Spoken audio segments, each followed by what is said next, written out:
सलामकुम गाइस। तो कैसे हैं आप लोग? आई होप आप अच्छे होंगे। तो एक और इम्पोर्टेंट वीडियो लेकर आ गया हूं मैं सऊदी अरब से रिलेटिव। आज की इस वीडियो में कुछ इम्पोर्टेंट और बड़ी अपडेट मैं देने वाला हूं। वीडियो को अंत तक देखना जिससे पूरी इन्फॉर्मेशन आपको मिले। तो आपसे एक छोटी सी रिक्वेस्ट है, अगर आपने चैनल को सब्सक्राइब नहीं किया है तो चैनल को सब्सक्राइब कर लीजिए और बेल आइकन को भी प्रेस कर लीजिए। तो चलिए वीडियो को शुरू करते हैं। तो सबसे पहली अपडेट है ट्रैफिक डिपार्टमेंट की तरफ से कि उन्होंने बताया है कि अगर आप लोग गाड़ी चालू करके छोड़ के चले जाते हैं कहीं सामान लेने के लिए तो आपके ऊपर जुर्माना लगेगा।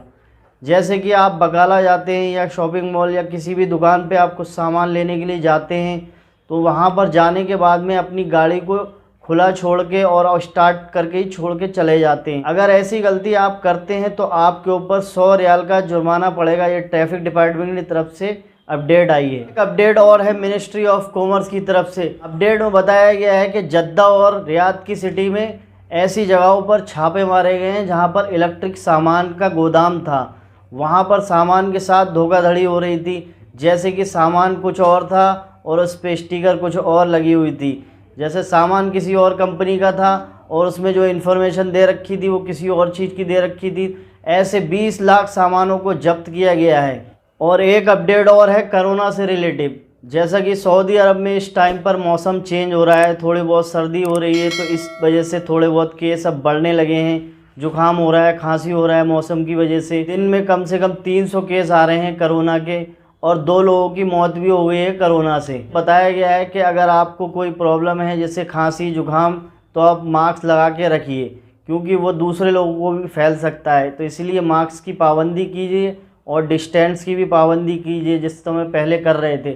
अभी ये नहीं बताया गया कि अगर आप मास्क नहीं लगाएंगे तो जुर्माना लगेगा या फिर आपके ऊपर कोई कानूनी कार्रवाई होगी। लेकिन बस आप अगर बीमार हैं, आपको खांसी जुकाम है या फिर आप कोरोना टेस्ट करवाइए, यानी कि अपनी सेफ्टी आप अपने आप रख सकते हैं। एक अपडेट और है सऊदी अरब चिकन से रिलेटिव।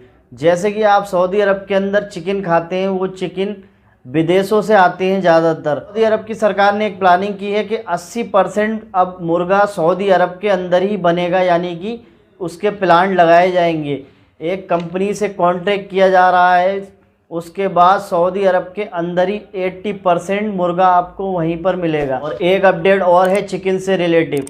अल सलाम इलाके में मछली और मुर्गे की दुकानों पर छापे मारे गए हैं जहां पर वो मुर्गा और मछली बिल्कुल भी खाने लायक नहीं थी। वहाँ से 350 किलो मछली और 265 किलो मुर्गा जब्त किया गया है। जब्त करने के बाद उसको फेंक दिया गया है क्योंकि वो बिल्कुल भी खाने लायक मुर्गा नहीं था। तो अगर आप सऊदी अरब में रहते हैं, किसी भी शॉप से मुर्गा या मछली ख़रीदते हैं, अगर आपको लगता है वो सही नहीं है तो आप उसकी कंप्लेन कर सकते हैं। तो बल्दिया की टीम वहाँ पर आएगी, खिलाफ कार्रवाई हो। अपडेट और है सऊदी अरब से रिलेटिव। एक सरकारी कर्मचारी ने एक लड़की का नंबर निकाल कर उसको मैसेज किए थे। यानी कि एक जो सरकारी कर्मचारी होता है उसके पास जो भी अगर किसी भी तरीके का काम करवाया जाता है तो वो अपने डॉक्यूमेंट्स और मोबाइल नंबर ये सारी चीज़ देनी पड़ती है। एक सऊदी के कर्मचारी ने एक लड़की का नंबर निकाल लिया, यानी वो सऊदी लड़की का नंबर निकालने के बाद में उसको मैसेज करने लगा, उसको परेशान करने लगा। उस लड़की ने उसके ऊपर कंप्लेन दर्ज करवा दी। फिर उसके बाद में उसके ऊपर कानूनी कार्रवाई हुई। कार्रवाई होने के बाद में उसको 5 साल की सज़ा सुनाई गई है। यानी कि वो सरकारी कर्मचारी था, उसके ऊपर कुछ जिम्मेदारी होती हैं। अगर कोई आम नागरिक इस तरीके से करता तो यानी कि उसको 5 साल की जो सज़ा सुनाई गई है, तो सरकारी कर्मचारी होने के नाते उसको 6 महीने की एक्स्ट्रा सज़ा सुनाई गई है। यानी कि 5 साल सज़ा और 6 महीने की एक्स्ट्रा सज़ा सुनाई गई है, क्योंकि वो एक सरकारी कर्मचारी था इसलिए सुनाई गई है। को उससे सीख मिले और जो और लोग काम कर रहे हैं इस तरीके की गलती ना करें। तो आई होप आप समझ पाए होंगे। चैनल पे नए हैं तो चैनल को सब्सक्राइब कर लीजिए, बेल आइकन को प्रेस कर लीजिए। मैं इसी तरीके के इंपॉर्टेंट वीडियो लेकर आता रहता हूँ, लेकर आता रहूँगा। तो मिलते हैं नेक्स्ट वीडियो में।